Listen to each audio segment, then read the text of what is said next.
Good afternoon class. आज हम class 10 का चैप्टर नंबर 6 स्टार्ट करेंगे फर्स्ट फ्लाइट बुक से, that is the 100 dresses part 2। ये जो हमने 100 ड्रेसेस पार्ट 1 पढ़ा था, उसी का ये चैप्टर कंटिन्यूएशन में है। तो चलिए देखते हैं इसके अंदर की क्या स्टोरी है। While the class was circling the room, the monitor from the principal's office brought Miss Mason a note. Miss Mason read it several times and studied it thoughtfully for a while. Then she clapped her hands.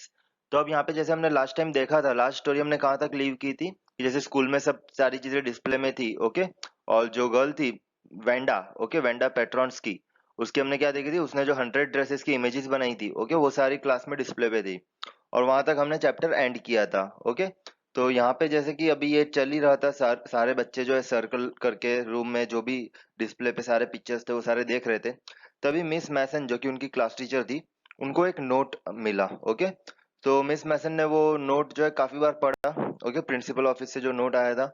And then miss मैसन ने clap किया ताकि सारी class का attention जो है miss की तरफ हो जाए, ताकि नोट में जो भी चीज है वो क्लास में अनाउंस की जा सके। Attention class! Everyone back to their seat. When the shuffling of feet had stopped and the room was still and quiet, Miss Mason said, I have a letter from Vanda's father that I want to read to you. Okay, तो जैसे ही miss ने बोला कि attention everyone, तो सभी लोग जो यहाँ वहाँ घूम रहे थे, सभी लोग अपने अपने डेस्क पे आके बैठ गए। फिर उन्होंने क्या कहा, जो जो नोट है वो किसकी तरफ से, एक ये लेटर है ये, जो कि वेंडा के फादर की तरफ से है। Miss Mason stood there a moment and the silence in the room grew tense and expectant. The teacher adjusted her glasses slowly and deliberately. Her manner indicated that what was coming. तो अब जैसे कि सभी बच्चे जो है अपनी अपनी डेस्क पे बैठ गए, ओके। और जब टीचर जो है रीड करने के पहले लेटर अपने ग्लासेस वगैरह एडजस्ट कर रही थी, ओके, धीरे धीरे, तो क्या हुआ कि बच्चों में एक थोड़ा घबराहट जैसा फीलिंग हो गया। जो जो लोग वैंडा पेट्रोन्स्की का मजाक उड़ाते थे, ओके, तो वो लोग सोचने लगे मैं अचानक, वेंडा तो आ नहीं रही है 3-4 दिन से, और अचानक उसके फादर की तरफ से एक लेटर आया है, तो क्या लिखा है उन्होंने, क्या उन्होंने कोई कंप्लेन की है हमारे बारे में। This letter from Venda's father was a matter of great importance. Everybody listened closely as Miss Mason read the brief note. तो सभी लोग ध्यान से सुन रहे थे बिकॉज ये लेटर कुछ ज्यादा ही इंपॉर्टेंट था, बिकॉज ये वेंडा के फादर की तरफ से आया था। Dear teacher, my Wanda will not come to your school any more, Jake also. So अब यहाँ पे क्या, लेटर में क्या बोला वेंडा के फादर ने कि माई डॉटर वेंडा एंड उसका जो भाई है जेक, वो दोनों ही जो है अब से स्कूल नहीं आएंगे। अब ऐसा क्या हो गया कि उसके फादर ने ऐसा अनाउंस कर दिया। Now we move away to big city. No more holler Polack. Holler यानी लाउड शाउट, और पोलैक यानी ऑफेंसिव वर्ड फॉर पोल्स, यानी जो पोल्स कम्युनिटी से बिलोंग करते हैं उनको अक्सर पोलैक कहा जाता है, ओके। जैसे हम बोलते हैं ना इंडिया में, जैसे कोई कश्मीर से तो हम कश्मीरी बोलते हैं, ओके। तो वैसा वहां पे पोल्स लोगों को पोलैक कहते थे, लेकिन वो इवन ऑफेंसिव वे में यूज करते थे। तो हम एक्चुअली कश्मीरी ऑफेंसिव वर्ड में यूज नहीं करते, लेकिन यहाँ पे जो पोलैक वर्ड है वो ऑफेंसिव वर्ड है। No more ask why funny name, plenty of funny names in the big city. अब क्या बोला उसके फादर ने कि अब कोई पूछेगा नहीं, अब वेंडा आएगी नहीं तो कोई पूछेगा नहीं उसको कि ओके, कि कैसे कैसे तुम्हारे फनी नेम्स है। और even plenty of funny names are there in the big city, क्योंकि शायद ये जो बिग सिटी में मूव कर रहे हैं, शायद वहां पे पोल्स कम्युनिटी के लोग ज्यादा है। Yours truly Jan Petronski. तो वेंडा के फादर का नाम है जैन पेट्रॉन्स्की। तो वेंडा के फादर ने जो है ये लेटर लिख दिया स्कूल में कि वेंडा जो है अब से स्कूल नहीं आएगी, ना ही उसका ब्रदर आएगा, हम लोग जो है शिफ्ट कर रहे हैं एक बड़ी सिटी में, ओके। उसके साथ साथ उसके फादर ने ये चीज भी बता दी कि तुम लोग जो चिढ़ाते हो हमें पोलैक पोलैक बोल के, अब ठीक है, अब वो सब बंद हो जाएगा। और no more ask why funny names, कि तुम्हारे इतना लंबा सरनेम वगैरह क्यों है, जो बच्चे मेरी डॉटर को जो चिढ़ाते थे, ओके। तो वो सब अब क्या हो जाएगा, बंद हो जाएगा, बिकॉज मेरी डॉटर जो है तुम्हारे स्कूल में आएंगी ही नहीं। A deep silence met the reading of this letter. Miss Mason took off her glasses, blew on them, and wiped them on her soft white handkerchief. Then she put them on again and looked at the class. When she spoke, her voice was very low. तो अब जैसे पूरी class में क्या हो गया, एकदम silence हो गया। क्यों? क्योंकि इस तरीके का लेटर पढ़ा, ओके। अपने ही क्लासमेट के फादर के थ्रू जो लेटर आया था, उसमें इस तरीके की डायरेक्ट उन्होंने बता दिया कि हम जो है शिफ्ट कर रहे हैं, और रीजन साथ साथ में ये भी बता रहे हैं कि मतलब ये रीजंस थे, मतलब तुम्हारे स्कूल में आते तो थे, लेकिन तुम्हारे स्कूल में बाकी बच्चे जो है मेरी डॉटर को चिढ़ाते थे, ओके, सरनेम की वजह से या फिर वो जो पोल है इस वजह से। तो पूरी क्लास जो है अचानक एकदम शांत बैठ गई।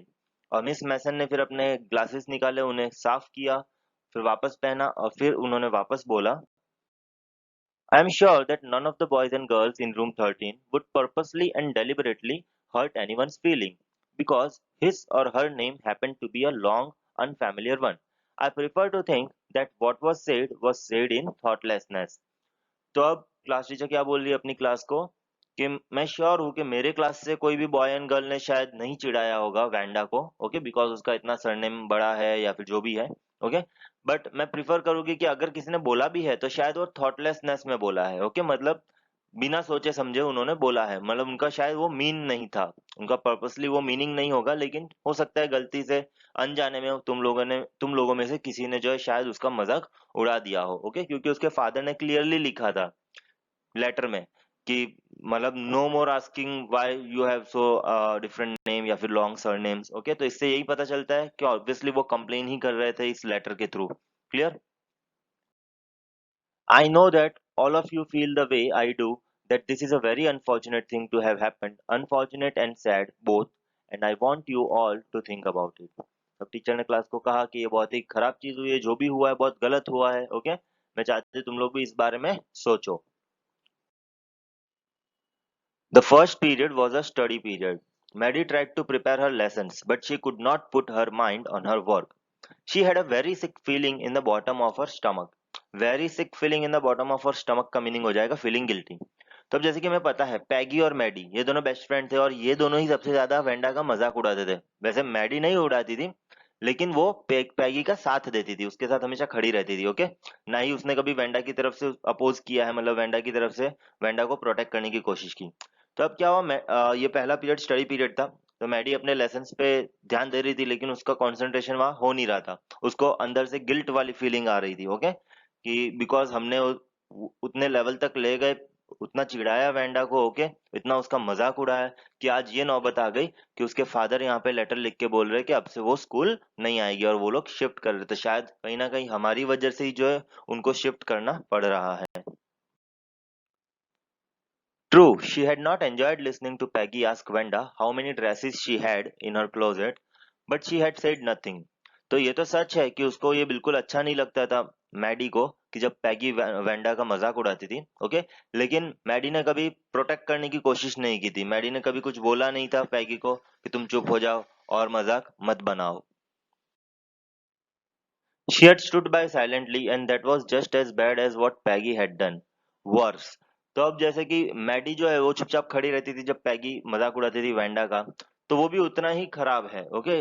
That is also that much bad only कि भले वो कुछ बोल नहीं रही थी, लेकिन साइड किसका दे रही थी, पैगी का साइड दे रही थी, ओके। और पैगी जब वेंडा का मजाक उड़ाती थी तो सेम टू सेम ये भी हो गया कि मैडी के ऊपर भी वो चीज तो आएगी ही। She was a coward. At least Peggy had not considered they were being mean, but she, Maddie, had thought they were doing wrong. तो मैडी को लगता तो था उस टाइम कि वो सब गलत हो रहा है, लेकिन उसने कभी आवाज नहीं उठाई, गलत को रोकने के लिए आवाज नहीं उठाई, okay. She could put herself in Vanda's shoes. Goodness, wasn't there anything she could do? If only she could tell Vanda she had not meant to hurt her feelings. तो अब यहाँ पे मैडी क्या सोच रही है कि काश वो एटलीस्ट वेंडा को एक बार बता पाए कि वो ये सब कर रही थी तो उसका ये मीनिंग नहीं था कि वो उसकी फीलिंग्स को हर्ट करना चाहती थी। She turned around and stole a glance at Peggy, but Peggy did not look up. उसने पैगी की तरफ देखा पीछे मुड़ के, लेकिन पैगी उसकी तरफ नहीं देख रही थी। पैगी जो है she seemed to be studying hard. उसे या क्या दिखा कि पैगी जो है वो अपनी पढ़ाई कर रही है, ओके। मतलब शायद इसको लग रहा है कि पैगी को कोई फर्क नहीं पड़ा है, ओके, खाली मैं ही गिल्टी फील कर रही हूँ। पैगी जो कि एक्चुअल में वेंडा का मजाक उड़ाती थी, मैं तरफ उसकी तरफ देख लेती हूँ कि वो क्या कर रही है, लेकिन वो तो पढ़ रही थी। Well, whether Peggy felt badly or not, Maddie, had to do something. She had to find Wanda Petronsky. Maybe she had not yet moved away. तो अब यहाँ पे मैडी क्या सोच रही है कि भले पैगी को बुरा लगता है या नहीं लगता है, उसे मुझे कुछ लेना देना नहीं है, लेकिन मुझे बुरा लगा है, मैं गिल्ट फील कर रही हूँ और मुझे जो है वेंडा पेट्रेंस को ढूंढना पड़ेगा, ओके। मुझे उसे सॉरी कहना पड़ेगा, ओके। सो मे बी शायद वो जो है अभी तक सिटी छोड़ के गई नहीं होगी, अभी तो जस्ट उसके फादर ने लेटर भेजा है, ओके, तो शायद वो घर पे ही हो। तो मैं कुछ ऐसा प्लानिंग करूँ, उसके घर जाऊँ, ओके, और उसे जाके सॉरी कह दूँ, ताकि एक मेरे दिल का जो बोझ है वो हल्का हो जाए। Maybe Peggy would climb the heights with her and they would tell Vanda she had won the contest that they thought she was smart and the 100 dresses were beautiful. तो अब मैडी सोच रही है कि शायद पैगी भी जो है वो भी मेरे साथ चलेगी। ठीक है, they would climb the Heights, यानी जहाँ बॉगिन्स हाइट्स पे जहाँ रहती थी वेंडा, वहां ये जाएंगे। ओके, और वेंडा को शायद ये बता पाए कि वो जो है कॉन्टेस्ट जीत चुकी है। ओके, और वो कितनी स्मार्ट है, उसकी जो 100 ड्रेसेस है वो सारी की सारी बहुत ही ज्यादा ब्यूटीफुल भी है। When school was dismissed in the afternoon, Peggy said with pretended casualness to show indifference, "Hey, let's go and see if that kid had left town or not." So Peggy had the same idea. Maddie glowed. Peg was really alright. तो अब जैसे ही school खत्म हुई तो पैगी ने खुद सामने से आके मैडी को बोला। ओके, थोड़ा कैजुअली प्रिटेंड करने की कोशिश की, ये दिखाने की कोशिश की कि उसको कुछ फर्क नहीं पड़ता। ओके, कि जो लेटर आया था उसमें क्या बातें लिखी थी, खाली ये सिर्फ कैजुअली उसने बोला कि चलो जाके देख के आते हैं क्या वो वेंडा पेट्रॉन्स की यहीं पे है या जा चुकी है। ओके, सो पैगी का भी यही आइडिया चल रहा था उसके दिमाग में। ओके, मैडी भी यही सोच रही थी कि काश मैं एक बार उसको जाके मिल के सॉरी बोल दूं, और पैगी भी यहाँ पे यही सोच रही है कि एटलीस्ट हम एक बार जाके उसको मिल के आ जाए। ओके, जो भी हुआ है हमसे पास्ट में हम उसकी माफी शायद मांग ले, या फिर उसको ये बता दे कि तुम जो है कॉन्टेस्ट जीत चुकी हो, तुम्हारी 100 ड्रेसेस बहुत ही अच्छी है। तो पैग का भी सेम ही आइडिया था। तो मैडी ने जब ये सोच सुना पैगी से, ओके, तो वो भी खुश हो गई कि चलो सेम आइडिया है तो हम दोनों ही जाएंगे वहां बॉगिन साइड पे और देख के आएंगे कि वो यहीं पे है, तो हम उसको ये सारी चीजें बता देंगे। The two girls hurried out of the building, up the street towards Boggin's Heights, the part of town that wore such a forbidding air on this kind of a November afternoon, drizzly, damp and dismal। तो इसका meaning हो जाएगा wet and sad। Sad यहाँ पे क्यों? Because here expressing a state of hopelessness. तो जब ये जा रहे थे, ओके, तो जैसे ही स्कूल खत्म हुई तो उनका जो प्लानिंग था पैगी और मैडी का, तो दोनों कहाँ गए? बॉगिन साइड की तरफ गए। लेकिन जाते जाते इनको एक ये भी फीलिंग आ रही थी होपलेसनेस की कि शायद वो जो है घर पे हमें ना मिले। "Well, at least," said Peggy gruffly, "I never did call her a foreigner or make fun of her name. I never thought she had the sense to know we were making fun of her anyway. I thought she was too dumb and gee, look how she can draw." तो अब यहाँ पे पैगी क्या बोल रही है Maddie को कि मुझे कभी नहीं लगा था कि मैं उसका मजाक उड़ाऊंगी और उसको कभी समझ में भी आया होगा। ओके, उसको बिल्कुल समझ में ही नहीं आएगा क्योंकि वो ऑलरेडी इतनी डम्ब थी कि कोई उसका मजाक भी उड़ाए तो शायद ही उसको कोई समझ में आता होगा। लेकिन फिर भी देखो वो कितनी अच्छी ड्राइंग कर पाती थी, इतनी डम्ब थी लेकिन फिर भी उसकी ड्राइंग देखो कितनी अच्छी थी। Maddie could say nothing. All she hoped was that they would find Vanda. She wanted to tell her that they were sorry they had picked on her and how wonderful the whole school thought she was, and please not to move away and everybody would be nice। और Maddie क्या सोच रही थी जब पैगी ने ये सब बोला उसे, तो मैडी ने कुछ उसका आंसर तो नहीं दिया, लेकिन मैडी के माइंड के अंदर क्या थॉट्स चल रही थी कि एटलीस्ट वो एक बार वेंडा को मिल ले। ओके, और उसको सॉरी कह दे और फिर उसको बताए कि पूरा जो स्कूल है वो बहुत गर्व करता है उस पर बिकॉज उसने इतनी अच्छी अच्छी ड्राइंग बनाई है, और उसको रिक्वेस्ट करे कि वो सिटी छोड़ के ना जाए, और यहाँ पे जब वो वापस स्कूल रिज्वाइन करेगी तो सब लोग उसके साथ अच्छे से नाइसली बिहेव करेंगे। She and Peggy would fight anybody who was not nice. The two girls hurried on. They hoped to get to the top of the hill before dark। तो क्या सोच रही है मैडी यहाँ पे कि वो और पैगी जो है फाइट करेगी किसी को भी अगर कोई भी वेंडा का मजाक उड़ाएगा तो। ओके, मतलब ये अब सॉरी फील कर रहे हैं कि ये इनकी वजह से जो बातें बिगड़ी है ये शायद उसको वापस ठीक कर ले। तो दोनों गर्ल्स फटाफट जाने लगी बिफोर द डार्क, यानी शाम होने से पहले ये बॉगिन साइड तक पहुंचना चाहती थी। "I think that's where the Petronskis live," said Maddie, pointing to a little white house, wisps of old grass stuck up here and there along the pathway like thin kittens। तो यहाँ पे जब एक घर दिखा उनको व्हाइट कलर का, okay, छोटा सा, तो मैडी ने बोला कि शायद यहीं पे जो है पेट्रॉन्स की रहती है। ओके, और वहां पे देखा उन्होंने जाके तो क्या था, आसपास बहुत सारे छोटे छोटे ग्रासेस जो है वो उगे हुए थे। ओके, और कैसे दिख रहे थे पाथवे में आसपास जो पूरे ग्रासेस थे, it was looking like thin kittens। The house and its sparse little yard looked shabby। shabby यानी in poor condition due to prolonged use और lack of care, मतलब काफी ज्यादा यूज कर दिया गया हो इसलिए उसकी कंडीशन पुअर दिख रही थी, बट क्लीन। तो घर काफी पुराना था उसका लेकिन क्लीनलीनेस थी वहां पे। तो इसकी वजह से मैडी को क्या याद आ गया? It reminded Maddie of Wanda's one dress, that is her faded blue cotton dress, जो कि वो रोज पहन के आती थी। वेंडा एक ही ड्रेस पहन के आती थी, हमें याद है, फेडेड ब्लू कलर की कॉटन ड्रेस, ओके। शैबी थी यानी काफी ज्यादा पुरानी थी, बार बार उसको यूज किया गया था, बट वो क्लीन रहती थी। There was not a sign of life about the house. Peggy knocked firmly on the door, but there was no answer. She and Maddie went around to the backyard and knocked there. Still there was no answer. तो अब क्या हुआ? दोनों ने देखा वहां पे कोई उनको दिख तो रहा नहीं था, तो नॉक किया आगे के दरवाजे पे, तो भी किसी ने कुछ जवाब नहीं दिया। फिर घर के बैकयार्ड की तरफ ये लोग गए। बैकयार्ड में जो डोर था वहां पे जाके भी नॉक किया, बट वहां से भी उनको कोई भी आवाज नहीं आई। तो इससे ये तो पता चल जाता है कि वेंडा पेट्रोन्स की और उसकी जो फैमिली है वो यहाँ से निकल चुकी है, okay.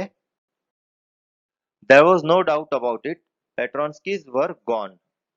How could they ever make amends to show that one is sorry by doing something good?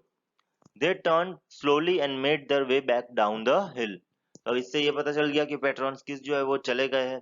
तो अब ये लोग कैसे सॉरी बोलेंगे, ओके। जो मैडी और पैगी जो यहाँ पे सॉरी बोलने आए थे, ओके। तो अब किस तरीके से सॉरी बोल पाएंगे, बिकॉज ये दोनों तो जो है वो चले गए हैं।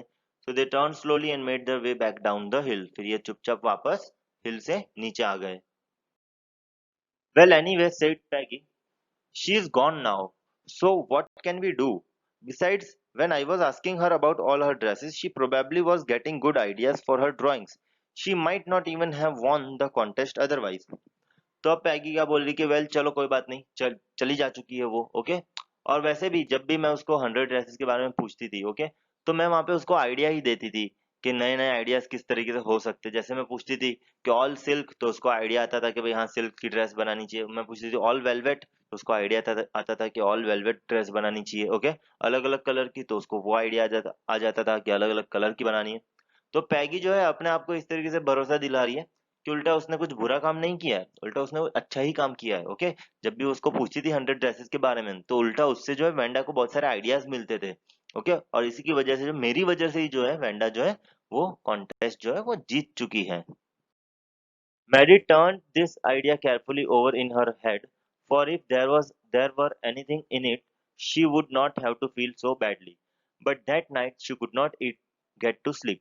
She thought about Vanda and her faded blue dress and the little house she had lived in. तो मैडी ने भी सोचा कि चलो मैं भी कुछ इस तरीके से ही सोचना चालू करूं, जैसे पैगी जो है भले गलती उसकी है, लेकिन वो कैसा सोच रही है कि वो तो अपनी गलती में भी मतलब अपना वो प्लस पॉइंट ही निकाल रही है, ओके, कि उसकी वजह से उल्टा वेंडा कॉन्टेस्ट जीत पाई है। तो मैडी ने भी यही सोचा कि चलो मैं भी यही थॉट प्रोसेस अपने दिमाग में लगा दूं, ताकि मुझे जो है गिल्टी फील ना हो। बट उस रात जो है मैडी ने काफी ट्राई किया, लेकिन वो वैसा नहीं कर पाई, ओके, और ना ही वो सो पाई। उसको बार बार वेंडा पेट्रोन्स की ही याद आ रही थी, उसकी जो फेडेड ब्लू ड्रेस है वो याद आ रही थी, और जो छोटा सा घर जहाँ पे वो रहती थी, जहाँ पे ये लोग जाके आए अभी अभी जस्ट, ओके। तो वही इसके दिमाग में घूम रहा था। तो इससे ये पता चलता है कि मैडी जो है कोई भी बात बहुत मन में ले लेती है अपने मन पे, ठीक है, और उससे वो बात फटाफट छूटती नहीं है। और मैडी को यहाँ पे काफी ज्यादा गिल्ट भी फील हो रहा है। And she thought of the glowing picture those 100 dresses made, all lined up in the classroom. At last, Maddie sat up in bed and pressed her forehead tight in her hands and really thought. तो बार बार यही सारी बातें उसके दिमाग में घूम रही है, कभी वेंडा पेट्रोन्स्की के बारे में सोच रही है, कभी उसकी जो फेडेड ब्लू कलर की ड्रेस जो पहन के आती थी उसके बारे में, या फिर जो 100 ड्रेसेस की जो पिक्चर्स उसने बनाई थी वो सारी इसके आसपास मंडरा रही है, ओके। तो ये सारी बातें सोच रही थी, और अचानक क्या हुआ, मैडी जो है अपने बेड पे बैठ गई और अपना जो सिर है वो जोर से पकड़ लिया हाथों से, ओके, जोर से इस तरीके से दबाने लगी, जैसे कि पिक्चर में देख सकते हो। ठीक है, जब भी हमारे माइंड में बहुत सारी अलग अलग प्रकार की थॉट्स आती है, ओके, थोड़ा डिप्रेस्ड फीलिंग हम करते हैं, तो हम इसी तरीके से अपने सिर को पकड़ लेते हैं। This was the hardest thinking she had ever done. After a long, long time, she reached an important conclusion. She was never going to stand by and say nothing again. तो इतना सोचा अपनी पुरानी गलती के बारे में यहाँ पे मैडी ने, ओके। ये सोचा कि भाई मैं क्यों चुपचाप खड़ी रहती थी हमेशा पैगी के साथ और वेंडा का मजाक उड़ाती थी, मैं उसको रोक भी सकती थी, ओके। तो इतना सब सोचने के बाद एक कंक्लूजन पे आ गई है मैडी, और इसने ये कंक्लूजन निकाला है कि अब से वो, ओके, कभी भी चुपचाप खड़ी नहीं रहेगी, okay. She was never going to stand by and say nothing again. कभी भी वो चुपचाप खड़ी नहीं रहेगी। अगर किसी के साथ कुछ गलत होता है तो वहां पे मैडी जो है आगे आएगी और उसे चुप करेगी। अगर कोई किसी का मजाक उड़ा रहा है तो उसको मजाक उड़ाने से रोकेगी। If she ever heard anybody picking on someone because they were funny looking or because they had strange names, she'd speak up, even if it meant losing Peggy's friendship. तो पिकिंग यानी treating someone unkindly unfairly criticising them. तो अगर अब से Maddie ने क्या सोचा कि अब से अगर मैं कहीं सुनूंगी कि कोई किसी का मजाक उड़ा रहा है बिकॉज वो फनी लुकिंग है, ओके, या फिर उसका कोई अजीब सा नाम है इसलिए कोई उसका मजाक उड़ा रहा है, किसी का भी, कोई भी किसी का भी मजाक उड़ा रहा है, तो वो उसे जाके रोकेगी, उसके खिलाफ खड़ी रहेगी, ओके। अगर इससे पैगी की फ्रेंडशिप भी टूट जाती तो भी मुझे कोई गम नहीं है। अगर वो पैगी ही है जो किसी और लड़की का मजाक उड़ा रही है उसकी सरनेम को लेके, ठीक है, तो वो पैगी को जाके बोलेगी कि तू चुप हो जा, तू इसका मजाक मत उड़ा। भले फिर उससे पैगी की और मैडी की जो फ्रेंडशिप है वो टूट जाए, लेकिन अब से जो है मैडी कभी भी चुप नहीं बैठने वाली है, जब भी गलत होगा वो बोलेगी। She had no way of making things right with Vanda, but from now on she would never make anybody else that unhappy again। यानी अब जो वेंडा के साथ हुआ है वो तो हो गया, ओके, अब वो सारी चीजें तो ठीक नहीं की जा सकती, लेकिन अब से किसी और के साथ वो उस तरीके का नहीं होने देगी, ओके। तो अब से जो है मैडी का एक अलग ही अंदाज हमें दिखेगा कि मैडी जो है वो अब से चुपचाप नहीं खड़ी रहेगी, कभी भी कहीं पे भी कुछ गलत होगा तो वहां पे उसके लिए बोलेगी, ओके, गलत को कभी भी होने नहीं देगी अपनी आंखों के सामने। On Saturday, Maddie spent the afternoon with Peggy. They were writing a letter to Wanda Petronsky. It was just a friendly letter telling about the contest and telling Wanda she had won। तो Saturday वाले दिन क्या सोचा Maddie और पैगी ने कि हम जो है एक लेटर लिखेंगे वेंडा को, उसको बताएंगे, ठीक है, कि जो कॉन्टेस्ट हुआ था उसमें वो जीत चुकी है और उसकी 100 ड्रेसेस काफी ज्यादा ब्यूटीफुल थी। They told her how pretty her drawings were, and they asked her if she liked where she was living and if she liked her new teachers। So उसको ये भी साथ में पूछना चाहते थे वो कि अभी कहाँ रह रही है वो, ओके, और जहाँ नई जगह गई है क्या वो अच्छी जगह है, क्या उसकी जो स्कूल में जो टीचर्स हैं नई वाली क्या वो सारी उसको पसंद है। They had meant to say they were sorry, but it ended up with their just writing a friendly letter, the kind they would have written to any good friend, and they signed it with lot of X for love। Actually उनको letter तो लिखना था sorry कहने के लिए, लेकिन एक friendly letter उन्होंने लिख दिया, लास्ट में बहुत सारे एक्स एक्स एक्स बना दिए। देखा होगा ना कभी गर्ल्स एक दूसरे को लेटर्स लिखती है तो ऐसे ही करती है, लास्ट में इस तरीके से बना देती है जस्ट डिनोट करने के लिए कि वो एक दूसरे को कितना पसंद करते हैं, कितना लव करते हैं, कितना केयर करते हैं एक दूसरे का। They mailed the letter to Boggin Heights, writing please forward on the employer। तो बॉगिन साइट पे मेल कर दिया जहाँ पे जो पुराना एड्रेस था, ओके, और उसके ऊपर लिख दिया प्लीज फॉरवर्ड, यानी यहाँ पे जो लोग रहते थे बॉगिन साइट में उस घर में, तो वो जहाँ शिफ्ट हो चुके हैं तो वो नए एड्रेस पे भेज दे, बिकॉज पोस्ट ऑफिस में तो न्यू एड्रेस जो है उन्होंने रजिस्टर करवाया होगा, ओके, तो उनके पास न्यू एड्रेस होगा तो वहां से भेज देंगे। या फिर कोई दूसरा जो वहां रहने आया होगा जिन्होंने उनका घर खरीदा होगा तो उसको पता होगा कि वहां के जो पहले जो लोग रहते थे वो कहाँ शिफ्ट हो चुके हैं, तो वो फिर लेटर को आगे फॉरवर्ड कर सकता है। Days passed and there was no answer, but the letter did not come back. So maybe Vanda had received it. Perhaps she was so hurt and angry she was not going to answer. You could not blame her। तो बहुत सारे दिन बीत गए, letter का कोई reply तो आया नहीं, ना ही वो जो लेटर मेल किया था वो भी रिटर्न आया। यानी जो हमने लेटर मेल किया था वो शायद पहुंच गया है वेंडा के पास, लेकिन वेंडा शायद इसलिए रिप्लाई नहीं कर रही बिकॉज वो हमारी बातों से काफी ज्यादा हर्ट हुई थी और वो अभी भी काफी ज्यादा गुस्सा हो सकती है। Weeks went by and still Wanda did not answer. Peggy had begun to forget the whole business, and Maddie put herself to sleep at night making speeches about Wanda, defending her from great crowds of girls who were trying to tease her with, "Hey, how many dresses have you got?" तो बहुत सारे हफ्ते बीत गए, पैगी जो है वो तो ये सारा मामला भूल चुकी थी, लेकिन मैडी जो है वो अभी भी भूली नहीं थी। तो रात को जब वो सोती थी तो वो ऐसा इमेजिन करती थी कि वेंडा उसके साथ खड़ी है और वो वेंडा को डिफेंड कर रही है बहुत सारी लड़कियों से, जो कि उसको क्या सवाल कर रही है, how many dresses have you got. And before Vanda could press her lips together in a tight line, the way she did before answering, Maddie would cry out, "Stop!" Then everybody would feel ashamed the way she used to feel। तो जब Wanda जब अपने होठ एकदम tight कर लेगी, okay, और वो बोलने जाएगी उसके पहले ही मैडी क्या करेगी, सभी लोगों को स्टॉप बोलेगी, और जिसकी वजह से क्या होगा, सभी लोगों को बहुत शर्म आ जाएगी। जिस तरीके से वेंडा को शर्म आती थी उसी तरीके से बाकी लड़कियों को अशेम्ड फील होगा। Now it was Christmas time and there was snow on the ground. Christmas bells and a small tree decorated the classroom. On the last day of school before the holidays, the teacher showed the class a letter she had received that morning. अच्छा, फिर से again later letter खेल रहे हैं यहाँ पे लगता है। तो क्रिसमस का डे आ चुका था। जैसा कि हमें पता है बाहर की कंट्रीज की जो स्कूल्स होती है वहाँ पे बच्चों को छुट्टियां मिलती है क्रिसमस में, इंडिया में तो बिल्कुल नहीं मिलती है। ओके, तो यहाँ पे थोड़ा वैकेशन वाला पीरियड आने वाला था, तो जस्ट वैकेशन के पहले ही टीचर को एक लेटर मिला, जो कि टीचर ने क्लासरूम को बताया कि मुझे ये लेटर आया है। अब देखते हैं ये किसका लेटर आया है टीचर को। Do you remember Wanda Petronski, the gifted little artist who won the drawing contest? Well, she has written me and I am glad to know where she lives because now I can send her medal. I want to read her letter to you. तो teacher ने class को पूछा, क्या तुम्हें याद है Wanda पेट्रॉन्स की? Okay, जो छोटी सी लिटिल आर्टिस्ट थी हमारे बीच में। तो अब उसने एक लेटर भेजा है मुझे और अब मुझे पता चल गया है कि वो कहाँ रहती है। ओके, जब लेटर आता है तो उस पे मेल कहाँ से किया गया है वो लेटर, ओके, तो वो एड्रेस भी रहता है। तो टीचर बोल रही मुझे उसका एड्रेस भी पता चल गया, चलो अच्छी बात है। तो उसको जो मेडल भेजना था वो मैं अब उसको भेज पाऊंगी, और ये जो उसने लेटर लिखा है वो मैं आप लोगों को रीड करके सुनाती हूँ। The class set up with a sudden interest and listened intently. तो अगेन फिर से क्लास जो है काफी ज्यादा इंटरेस्टिंग वे से बैठ गई सुनने के लिए कि आखिर में क्या लिखा है वेंडा पेट्रॉन्स्की ने। Dear Miss Mason, how are you and room 13? Please tell the girls they can keep those 100 dresses because in my new house I have 100 new ones all lined up in my closet. तो अब देखो Wanda ने शुरुआत ही किस चीज से की। पहले तो पूछा कि सभी लोग कैसे हैं, तुम कैसी हो टीचर, और जो रूम नंबर 13 में बाकी सारे जो स्टूडेंट्स हैं वो कैसे हैं। और फिर वेंडा ने वही बात ला दी 100 ड्रेसेस वाली। क्यों? इससे हमें यह पता चलता है कि वेंडा के दिमाग में वो बात कितनी गहरी तरीके से घुस चुकी थी, जो पैगी बार बार उसको पूछती थी कि how many dresses you have, how many dresses you have, और वेंडा हर बार यही आंसर करती थी कि आई हैव 100 ड्रेसेस।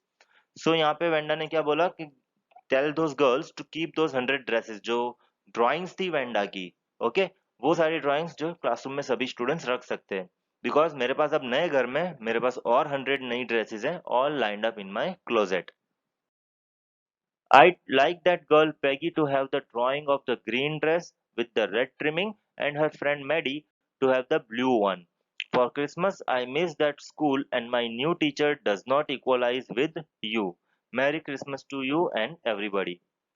तो अब वेंडा ने और क्या लिखा इस लेटर में कि आप जो है वो जो पैगी नाम की जो लड़की है, ओके, उसको वो ग्रीन ड्रेस वाली जो मेरी पिक्चर है, ओके, जिसमें मैंने रेड ट्रिमिंग लगा रखी, वो उसको दे दीजिए। और उसकी जो फ्रेंड है मैडी, उसको वो ब्लू कलर की जो ड्रेस मैंने बनाई है वो आप उसको दे दीजिए। ओके, यानी यहाँ पे ये पता चलता है कि वेंडा जो है पैगी और मैडी को भी आज भी याद करती है। ओके, और उसने पैगी और मैडी के लिए अलग से सिलेक्टेड ड्राइंग्स जो है बता रखी है, जो कि उनको देनी है टीचर को। ओके, टीचर उन पैगी और मैडी को वो दोनों ड्रेसेस की जो पिक्चर्स है वो हैंड ओवर करेगी। ओके, और यहाँ पे साथ साथ में ये भी बता रही है कि मैं स्कूल को बहुत मिस करती हूँ।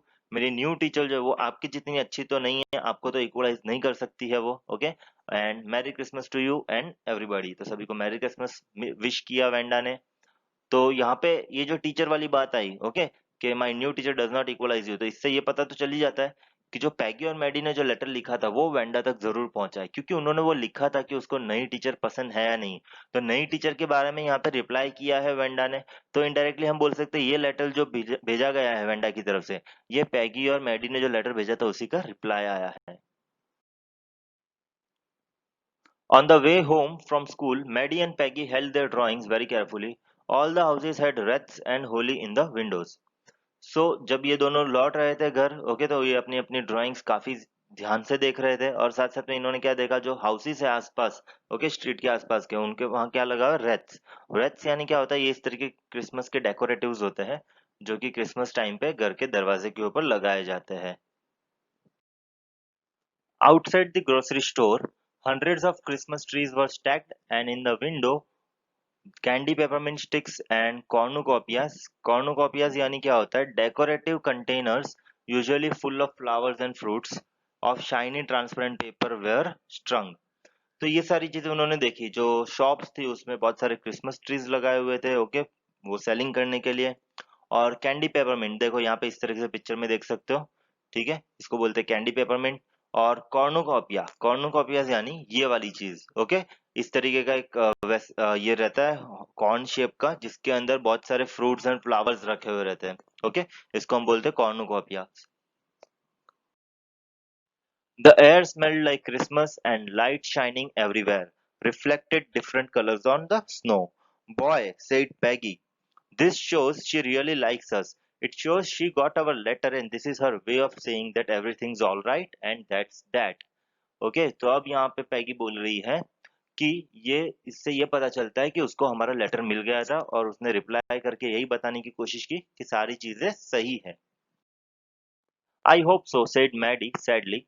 She felt sad because she knew she would never see the girl, tight-lipped, polished girl again and could not ever really make things right between them. तो मैडी ने कहा आई होप सो, क्योंकि उसे पता है कि अब जो है बिकॉज वेंडा जा चुकी है तो वो कभी भी उसको मिलेगी नहीं और कभी भी मैडी जो है वो ये सारी चीजें जो गड़बड़ चल रही थी इतने टाइम से जब वो यहाँ पे थी, ओके, तो उन सारी चीजों को ठीक कभी नहीं कर पाएगी. She went home and she pinned her drawing over a torn place in the pink flowered wallpaper in the bedroom. The shabby room came alive from the brilliancy of the colors.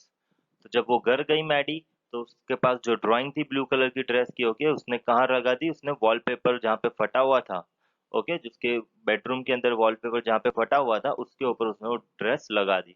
अब उसका जो shabby room है, shabby room यानी shabby word हमने पहले भी देख रखा था, ओके, काफी ज्यादा यूज करने से जो पुराना हो जाता है उसको बोलते हैं शैबी. तो उसका जो शैबी रूम था वो अभी बहुत ही शाइन कर रहा था because of the brilliancy of this colours on the drying of Wanda.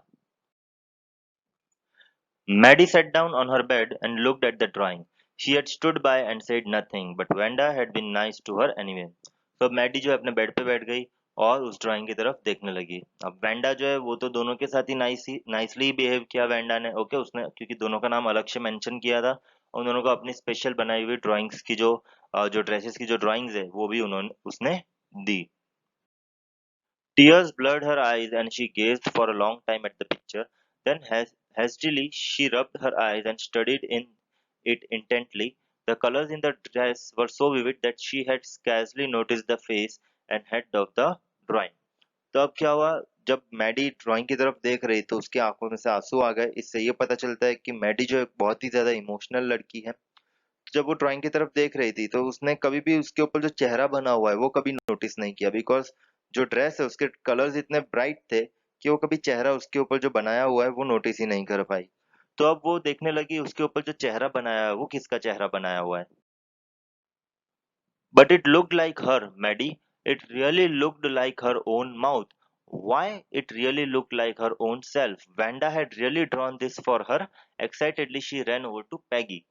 तो अब क्या हुआ, जो चेहरा बनाया था वो खुद मैडी का ही बनाया हुआ था. यानी इससे ये पता चलता है वेंडा ने ये ड्राइंग पर्पसली मैडी के लिए ही बनाई थी इतने दिनों पहले. ओके, सो अब ये देख के मैडी जो है काफी ज्यादा ओवर एक्साइटेड हो गई और वो दौड़ के गई किसके पास, पैगी के पास. Peg, she said, let me see your picture. What's the matter? Asked Peggy. As they chatted up to her room, where Vanda's drawing was lying face down on the bed, Maddie carefully raised it. तो जैसे ही पैगी के घर पहुंची, okay, Maddie, तो उसने पूछा कि जो पिक्चर है मुझे देखनी है, तुम्हें जो पिक्चर मिली है जो वेंडा ने तुमको ड्रेस दी है. तो पैगी ने पूछा क्या हुआ, इतनी क्या जल्दी है. तो दोनों गए उसके रूम के अंदर, ओके, वहां पे जो ड्राइंग थी वो बेड के ऊपर रखी हुई थी. तो मैडी ने जो है केयरफुली उस ड्राइंग को उठाया. Look, she drew you. That's you, she exclaimed, and the head and the face of this picture did look like Peggy. तो अब जो पैगी के पास ड्राइंग थी उसमें किसका चेहरा बना हुआ था, पैगी का. तो यही देखने के लिए मैडी जो है दौड़ते दौड़ते पैगी के यहाँ पे आई थी, ओके, बिकॉज मैडी ने ये तो पता कर लिया था कि उसकी ड्राइंग में उसी का चेहरा बनाया हुआ है. तो उसको कहीं ना कहीं ऐसा लगा कि शायद पैगी की ड्राइंग में पैगी का चेहरा बनाया हो, और ऐसा ही रहा. What did I say? said Peggy. She must have really liked us anyway. तो पैगी ने क्या कहा, देखा मैंने तो बोला ही था उसको हम बहुत पसंद है. ठीक है, हम एक दूसरे की पिक्चर कब बनाते हैं, जब हमें कोई दूसरे पर्सन जो है पसंद होता है, ओके, तभी हम एक दूसरे की पिक्चर बनाते हैं. तो यहाँ पे जैसे कि वैंडा ने दोनों ही पैगी और मैडी को जो ड्राइंग्स दी थी उसके ऊपर पैगी और मैडी का फेस बनाया हुआ था. तो पैगी ने क्या कहा, देखा मुझे तो पहले से ही पता था, वो तो हमें पसंद करती थी इसलिए तो उसने हमारी ड्राइंग्स बनाई हैं.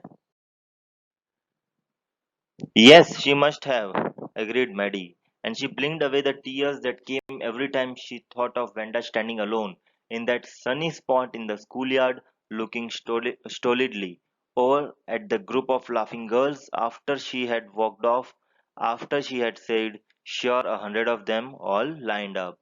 तो अब मैडी जो है अगेन फिर से रो पड़ी। ओके, उसको बार बार वेंडा ही याद आ रही थी, जो कि काफी ग्रुप ऑफ गर्ल्स जो उसको घेर के खड़ी है, उसका मजाक उड़ा रही है। और फिर वेंडा जो है बोल के जाती कि यस मेरे पास 100 ड्रेसेस हैं। फिर वो चली जाती है और उसके पीछे जो है बाकी लड़कियां हंसती रहती। तो वही अब बार बार पिक्चर जो है मैडी के दिमाग में घूम रही थी। तो यहाँ पे हमारा ये चैप्टर ओवर होता है और इसने हमें यही पता चलता है कि हम जैसे हम एक दूसरे का मजाक तो उड़ा लेते हैं, वो काफी कम टाइम लगता है हमें एक दूसरे का मजाक उड़ाने में, लेकिन उस सामने वाले के पर्सन के दिमाग में वो बात कितने दिन तक रह जाती है हमें उसका बिल्कुल अंदाजा नहीं रहता है। ओके, सो यहाँ पे स्टोरी जो है हमारी 100 ड्रेसेस पार्ट 2 ओवर होती है।